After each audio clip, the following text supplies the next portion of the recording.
आगाज में अहम खबर आपको दें कराची से, जहां कोरंगी अल्लाहवाला टाउन में 4 मंजिला रिहायशी इमारत गिर गई है। इमारत के मलबे से 5 जख्मियों को निकालकर अस्पताल मुंतकिल कर दिया गया है। इमारत का मलबा उठाने के लिए हैवी मशीनरी को तलब कर लिया गया है।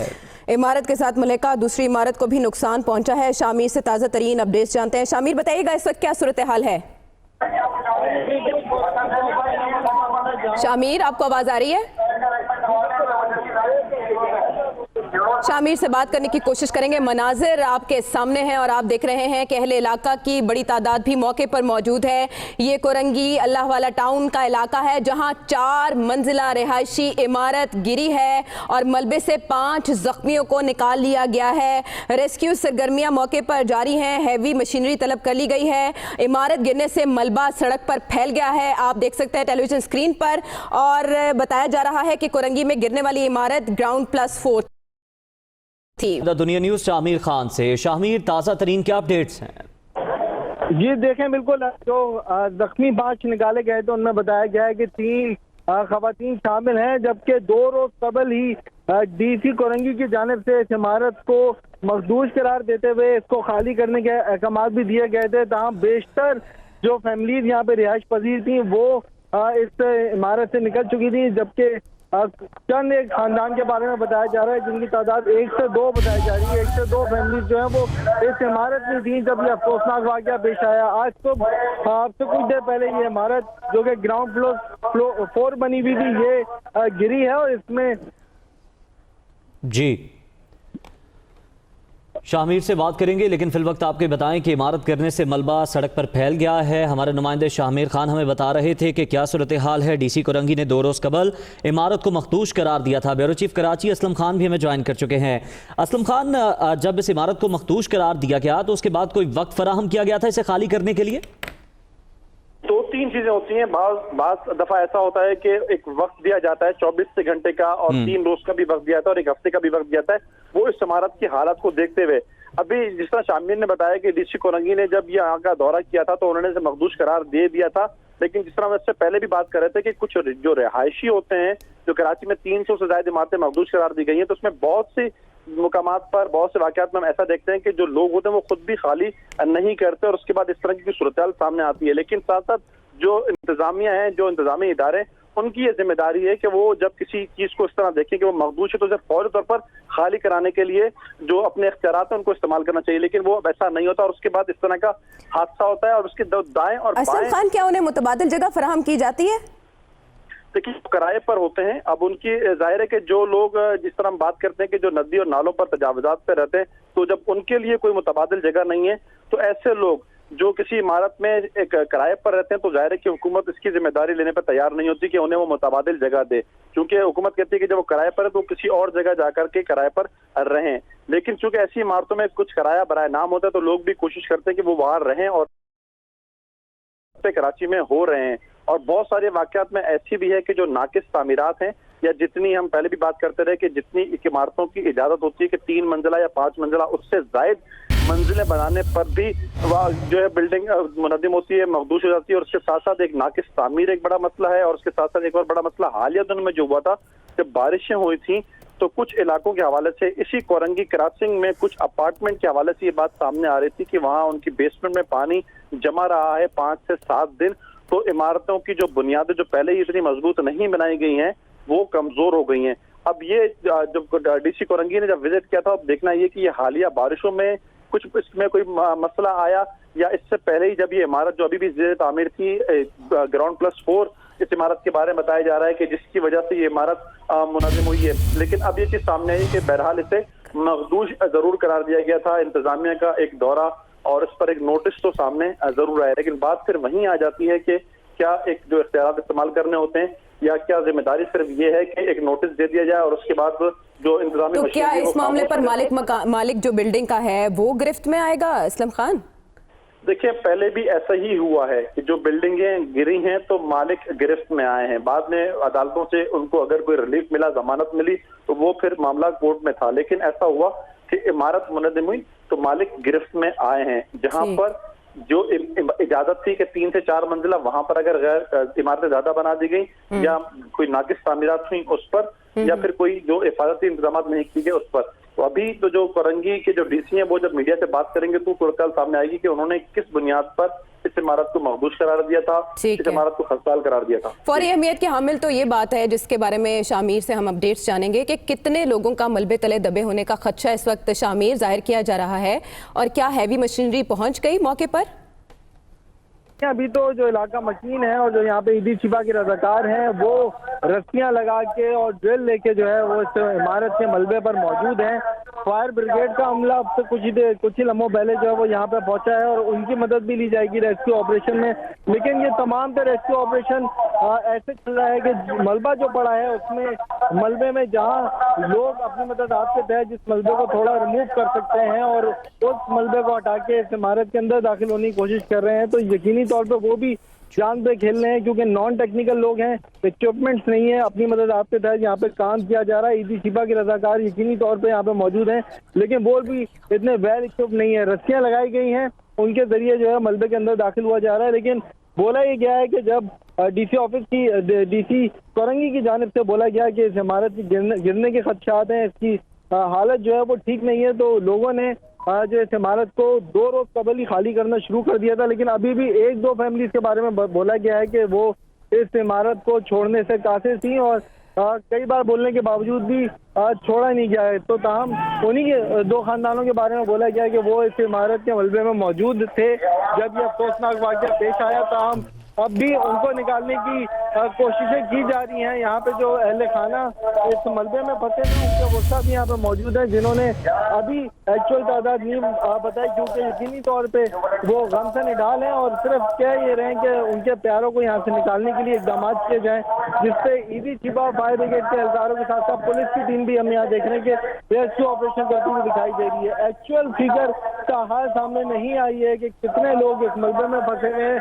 साथ जो इस मुनज़्ज़म होने वाली इमारत के साथ जो इमारत है रिहायशी इमारत है, ये भी 4 मंजिला इमारत है, इसको भी खाली करा लिया गया है क्योंकि पुलिस का ये कहना है कि इमारत गिरने के बाद साथ वाली इमारत को न सिर्फ जरूरी नुकसान पहुंचा है बल्कि इसमें दरारें भी पड़ गई हैं, जो कि यकीनी तौर पर एक अलार्मिंग सिचुएशन है। जो लोग यहाँ पे मौजूद हैं, इलाका मशीन यहाँ पे मौजूद हैं, उनको भी जा वक़्त से दूर किया जा रहा है और बारहा पुलिस ये कह रही है कि लोग इस एरिया को क्लियर करें ताकि हैवी मशीनरी को भी अंदर लाएं, क्योंकि खासा अंदर ये इलाका है, कुछ पतली गलियां हैं जिनको क्रॉस करके यहाँ तक पहुंचा जा सकता है।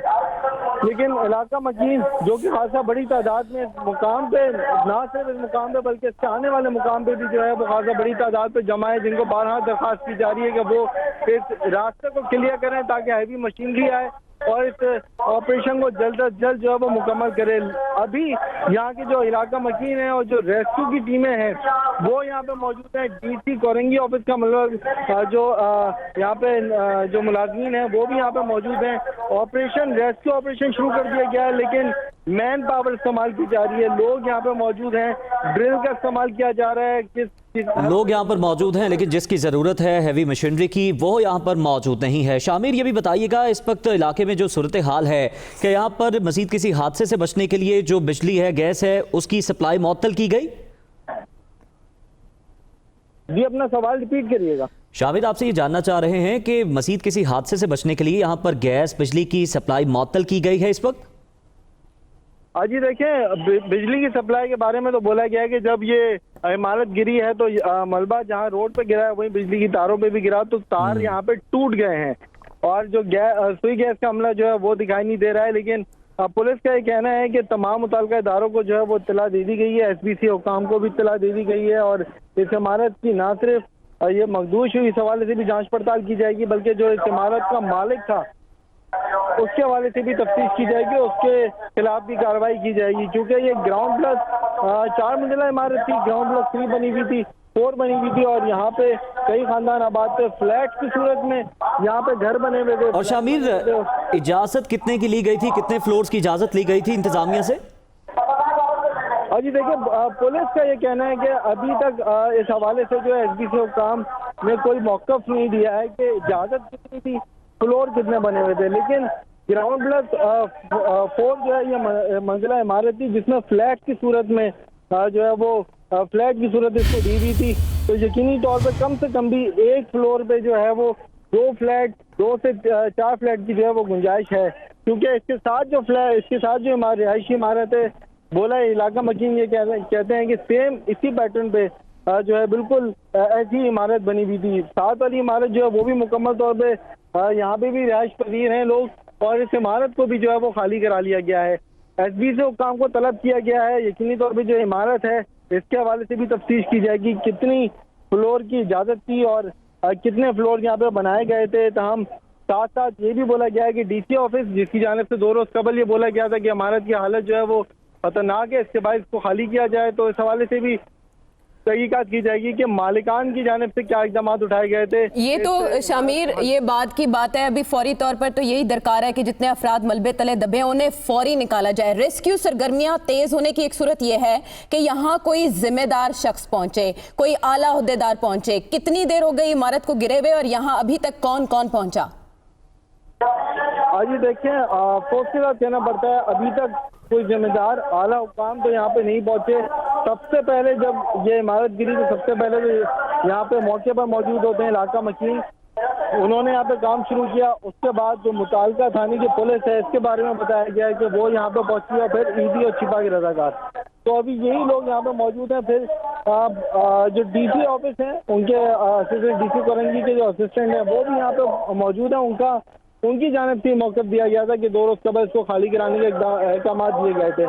तमाम आला हुक्काम जिन्होंने इस ऑपरेशन को मॉनिटर करना है या फिर अगर बोला जाए तो वेल इक्विप्ड टीमें जो है वो हाल यहाँ पे नहीं आई है। फायर ब्रिगेड का अमला यकीनी तौर पे यहाँ पे मौजूद है, लेकिन फायर टेंडर को भी आगे आने की इजाज़त नहीं मिल रही है, मौका नहीं मिल रहा है, क्योंकि लोग खासा बड़ी तादाद में हैं, एम्बुलेंसेज खासा बड़ी तादाद में यहाँ पे जमा है और लोग जो हैं वो तमाम दर सड़कों पे मौजूद हैं। तो जो मशीनरी है जिसके ज़रिए हैवी मशीनरी जो है जिसके ज़रिए मलबा हटाना है, इसको रिमूव करना है, वो यहाँ से खासा दूर है और उसको अंदर लाने के लिए जो है वो इक़दाम किए जा रहे हैं, लेकिन यकीनी तौर पर खासा टाइम लगेगा क्योंकि रश बहुत है। उसको क्लियर करने के लिए पुलिस को जो है और रेंजर्स को एक हिकमत अमली इख्तियार करनी पड़ेगी। अच्छा, बाद में क्रेडिट लेने, फोटो सेशन कराने तो हुक्काम पहुंच जाते हैं। इस वक्त जब उफ्ताद पड़ी है तो आप कह रहे हैं यहाँ कोई नहीं पहुंचा, जो कि अफसोसनाक है। कराची का वारिस कौन है? यहाँ आग लगने के वाकयात पेश आते हैं, उसके नतीजे में जानी नुकसान होता है। ये बिल्डिंग पहली बार नहीं गिरी, इससे पहले भी गुलबहार में ऐसा ही वाकया पेश आया था।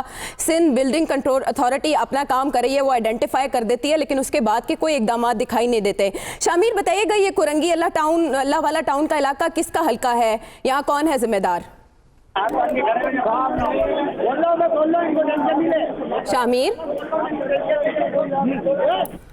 शामिर के अकब में हम आवाज़ें सुन सकते हैं जो कि इस वक्त ज़ाहिर है रेस्क्यू सरगर्मियाँ वहाँ बड़े पैमाने पर जारी हैं। जो मकामी अफराद वहाँ मौजूद हैं उनकी यही कोशिश है कि जल्द अज जल्द जितनी इंसानी जानें इस मलबे तले मौजूद हैं उन्हें खैर आफियत से किसी तरह निकाला जा सके। ड्रिल मशीन से काम लिया जा रहा है, जो मशीनरी यहाँ दस्तयाब है रज़ाकारों के पास मौजूद है उसी के तहत अभी तक मलबा हटाने का काम किया जा रहा है। हैवी मशीनरी के पहुँचने में अभी कुछ वक्त बाकी है, लेकिन हम देख रहे हैं कि अभी तक कोई आला ओहदेदार या कोई बड़ी शख्सियत यहाँ नहीं पहुंची। ब्यूरो चीफ कराची असलम खान ने एक बार फिर से हमें ज्वाइन किया है, उनसे बात करते हैं। असलम खान, इस वक्त जो जिम्मेदार अफसरान हैं जिनके अंडर ये पूरी टीम्स काम कर रही हैं, कौन से ऐसे अफसर यहाँ पर मौजूद हैं जो इस तमाम तरह ऑपरेशन की निगरानी कर रहे हैं? देखिए, अभी जो इतलात सामने आ रही हैं वो जो डिप्टी कमिश्नर उनका अमला है और इसके साथ साथ जो पुलिस हुक्काम है उनके हवाले से कहा जा रहा है। लेकिन हम जब बात करते हैं डिजास्टर मैनेजमेंट अथॉरिटी की तो उसके हवाले से भी तफसीलात सामने नहीं आ रही कि उनका कितना अमला पहुंचा। और फिर जहां तक बात हो रही है रेस्पॉन्स टाइम की, तो जो रेस्क्यू इदारे हैं वही हम ये देख रहे हैं कि जो निजी रेस्क्यू इदारे हैं, एडी है, छिपा है, उनकी जो एम्बुलेंसेस है या उनका जो अमला है वो तेजी से पहुंचता है किसी वाकये के बाद, किसी हादसे की इतला मिलते ही। जहां तक आपने बात की हैवी मशीनरी की, तो वो इस वक्त तक नहीं पहुंची, तकरीबन 1 घंटा गुजरने के बावजूद भी। तो इससे अंदाजा लगाया जा सकता है कि जो एक रेस्क्यू का जो एक रेस्पॉन्स टाइम था वो कितना तेज था, और जो हैवी मशीनरी के लिए जो एक वक्त था वो देखें कि कोई इस तरह की जगह नहीं है कि जहां पर मशीनरी ना पहुंच सके या कोई बहुत ज्यादा ट्रैफिक की सूरत खराब हो। ये इस वक्त तक या फिर एक अंदाजा लगाया जा सकता है कि अब से कुछ देर में पहुंच करके काम यहाँ पर शुरू हो जाना चाहिए। लेकिन इसके साथ साथ हम देख रहे हैं कि जो लोग हैं या जो रेस्क्यू के इदारे हैं वो अपनी मदद आपके तहत यहाँ से लोगों को निकालने का काम कर रहे हैं। 10 से 15 खानदान से ऐसा बताना है जो मकीन है या जो ऐनी शाहिदीन है। उसके साथ साथ अगर हम पुलिस की बात करें तो पुलिस का कहना है कि जो रिहायशी अफराद हैं उनका डाटा जमा किया जा रहा है कि कितने लोग हैं जो इस मलबे तले दबे हो सकते हैं। अभी जो एक हतमी तादाद है वो इंतजामिया की जानिब से सामने नहीं आ रही। और रेस्क्यू जो टीम है वो जाहिर है कि इस वक्त उनकी पहली तरजीह ये है कि जो मलबा है उसको हटाया जाए। जो ऐनी शाहिदीन है वो भी ये बता रहे हैं कि मलबे से अभी भी लोगों की आवाजें आ रही हैं। तो ये अभी तक की तो एक जो सूरत हाल है वो ये सामने आई है। जी अच्छा असलम खान, ये किसका हल्का है? यहाँ कौन है जिम्मेदार जो कि ऐसी सरगर्मियों को देखे? देखिए, इसमें तो अगर हम बात करें कि जो डिजास्टर मैनेजमेंट अथॉरिटी है ये उनकी भी जिम्मेदारी है कि वो इस तरह की चीजों को देखे। इसके साथ साथ हम बात करें कि अगर बुनियादी जिम्मेदारी जहां पर सिंध बिल्डिंग कंट्रोल अथॉरिटी के जो हुकाम है उनकी ये जिम्मेदारी थी कि इस जो बारिशों के बाद एक सर्वे करके एक हंगामी बुनियादों पर या इसके साथ साथ जब ये इमारतें बन रही होती हैं तो उसका जायजा लेकर के उसका अगर कोई गैर कानूनी तामीरात हैं या कोई जो जो जो सेफ्टी मेजर्स होते हैं अगर वो ना उठाए जाए तो उसको रोका जाए। इसके बाद हम जिले इंतजामिया की बात करें तो वो जिम्मेदार है, उसके बाद पुलिस, इसके बाद तो पूरे एक बहुत सारे इदारे हैं जो इस चीज के जिम्मेदार हैं। जहां तक आपने बात की कि फौरी तौर पर तो जिस तरह फायर ब्रिगेड के लिए एक 45 ऐसे मुलाजमीन होते हैं जो बिल्डिंग जब मुनज़्ज़म होती है तो उनका ये काम होता है कि वो रेस्क्यू के लिए पहुंचे। एक इदारा है अर्बन, ठीक है, उन्हें रेस्क्यू के लिए यहाँ पहुंचना चाहिए था लेकिन ना पहुंच सके। असलम साथ ही मौजूद रहिएगा। शामिर खान जाए हादसा पर मौजूद हैं, उनके पास चलते हैं। शामिर, एक तो बताइएगा क्या मनासिर हैं, दूसरा इत्तलात ये भी हैं कि इस इलाके में बोरिंग की गई थी जिसकी वजह से इमारतों को ये खतरात लाहक हुए। जी बिल्कुल, मुख्तलिफ इत्तलात जो है वो सामने आ रही हैं। पहले ये कहा गया था कि बारिश का पानी इस इलाके में जमा हो गया था, उससे भी कुछ नुकसान का खदशा था, नुकसान भी हुआ इमारतों को। और अब ये भी बोला जा रहा है कि बोरिंग की गई थी। ताहम ये यकीनी तौर पे तफ्तीश के बाद ये बात सामने आएगी कि वजूहात क्या थी। लेकिन अभी के अगर मैं आपको मनाज़िर दिखाऊं तो हैवी मशीनरी को यहाँ पे पहुँचा दिया गया है जिसके ज़रिए मलबे को तोड़ने का अमल जो है वो शुरू कर दिया गया है। जबकि रोप की मदद से भी आप देख सकते हैं कि फायर ब्रिगेड के एहलकार भी हैं, ईदी चीबा के रज़ाकार भी हैं और साथ साथ जो इलाका मकीन है वो भी यहाँ पे मौजूद है और इस इमारत के मलबे के अंदर जाने की कोशिश कर रहे हैं ताकि अगर जो लोग यहाँ पे मौजूद हैं जिनका ये कहना है कि उनके प्यारे इस मलबे में फंसे हुए उनको किसी तरह जो है वो निकाला जा सके। लेकिन मलबे की अगर आप देखें सिचुएशन तो इस वक्त मलबा जो है वो खासा दूर दूर तक फैला हुआ है। इमारत का एक बड़ा हिस्सा जो है, छत जो है वो सामने पड़ी हुई दिखाई दे रही है, जबकि दीगर ब्लॉक्स और जो सामान है अंदर ओवन और साथ साथ फ्रिज, पानी की टंकी, ये सब यहाँ पे जो है वो गिरा हुआ दिखाई दे रहा है। तो यकीनी तौर पे सब चीज़ें बात की अक्कासी कर रही है कि लोग यहाँ पे मौजूद थे, कपड़े भी पड़े हुए हैं और जो दीगर इस्तेमाल की चीज़ें हैं वो भी यहाँ पे मौजूद हैं। रेंजर्स और पुलिस कोशिश कर रही है किसी तरीके से कि लोगों को यहाँ से हटाए, इनको पीछे करे, ऑपरेशन ताकि तेज़ हो, रेस्क्यू ऑपरेशन तेज़ हो, क्योंकि कुछ लोग यहाँ पे मौजूद हैं जिनका कहना है कि उनके अहले खाना जो है मलबे तले फंसे हुए, उनको निकालने के लिए इकदाम किए जाएँ और हैवी मशीनरी के ज़रिए ये ऑपरेशन जो है वो शुरू भी कर दिया गया। और अब जहाँ पे एक जानिब जो है वो ये क्रेन की मदद से जो है वो तोड़ा जा रहा है, वहीं पे आप देख रहे हैं कि एक और मशीनरी को भी यहाँ पे तलब कर लिया गया है जो यहाँ पे पहुँच गई है और इसकी मदद से भी इस मलबे को हटाने का काम जो है वो तेज़ किया जाएगा। कुछ फासले पे एक और हैवी मशीनरी मौजूद है। तो इंतज़ामिया हमेशा की तरह हादसा होने के बाद हरकत में आ गई है, एक्शन दिखाया जा रहा है यहाँ पे। लेकिन जब ये इमारत को मखदूश करार दे दिया गया था डीसी ऑफिस की जानिब से, डीसी कोरंगी की ऑफिस की जानिब से, तब इकदाम इस तरह नहीं किए गए। यही वजह है कि ये इमारत गिरी, रिहायशी इमारत गिरी और इसमें लोग भी जो है वो अब फंसे हुए हैं। 5 जख्मियों को यहाँ से निकाल लिया गया था। अभी भी जो है वो ताहाल एक्चुअल तादाद सामने नहीं आई है कि कितने लोग इस मलबे में मजीद भी फंसे हुए हैं। लेकिन यहाँ पे जो लोग थे उनका पुलिस जो यहाँ पे पहुंची उनको यही बताया गया कि अंदर खवातीन भी मौजूद हैं, बच्चे भी मौजूद हैं, बच्चे भी इस इमारत के मलबे तले मौजूद हो सकते हैं, खदशा जाहिर किया जा रहा है। शामिर खान हमारे साथ मौजूद थे, आपका बहुत शुक्रिया शामिर, आपने अपडेट किया। ब्यूरो चीफ कराची असलम खान भी हमारे साथ मौजूद थे, आपका भी शुक्रिया।